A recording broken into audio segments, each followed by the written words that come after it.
அப்போ தான் இது ஒரு நல்ல அந்த அந்த மூணு அப்படியே வந்து அப்படியே டச் பண்ணிச்சு இந்த மவுண்டனை. எனக்கு அப்படியே இட் ஹஸ் கால்டு மீ. இது என்ன அப்படியே அட்ராக்ட்.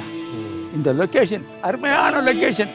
பின்னாடி மவுண்டன், சைடில் ஸ்ட்ரீமு, அந்த சைடில் ஸ்ட்ரீமு, இந்த சைடில் ஸ்ட்ரீமு, சுற்றி வேற ஃபாரஸ்ட்டு, சுற்றி வேற மலைகள், சுற்றி வேற 3 மலை இருக்கு. இந்த இடம் வந்தது நாங்கள் செஞ்ச ப்ராஜெக்டு.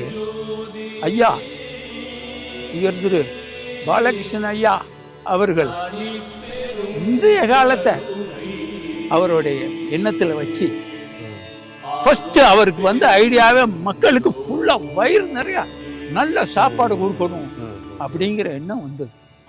ஏன்னா ஐயாவோடைய ஃபஸ்ட்டு குறிக்கோளே அதான். ஃபைனலாக வந்து இப்போ ஒவ்வொரு இதுலேயும் பார்க்கும்போது இப்போ ஃபைனலாக முடிஞ்சது இந்த கோசாலை. அதுக்கப்புறம் தான் அங்கே தர்மசாலையை ஸ்டார்ட் பண்ணோம். அது கொடிகள் அடிக்கல் நாட்டியாச்சு.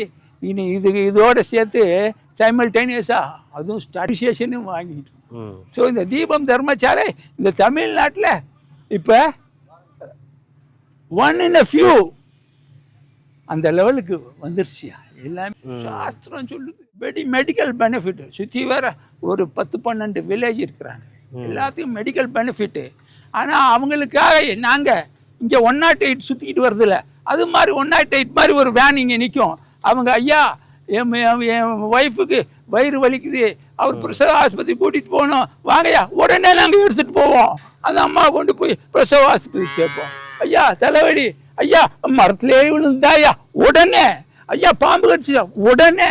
அந்த ப்ராஜெக்ட் நாங்கள் அந்த ஹெல்த்து லைனில் அதையும் கொண்டாட போகிறோம். அதே மாதிரி இங்கே உள்ள சுற்றி வேறு வில்லேஜஸுக்கு எஜுகேஷன், பேசிக் எஜுகேஷன், ஏபி நான் நினைக்கிறேன், நானும் வேண்டிக்கிறேன். நன்றி. அருட்பெருஞ்சோதி, அருட்பெருஞ்சோதி.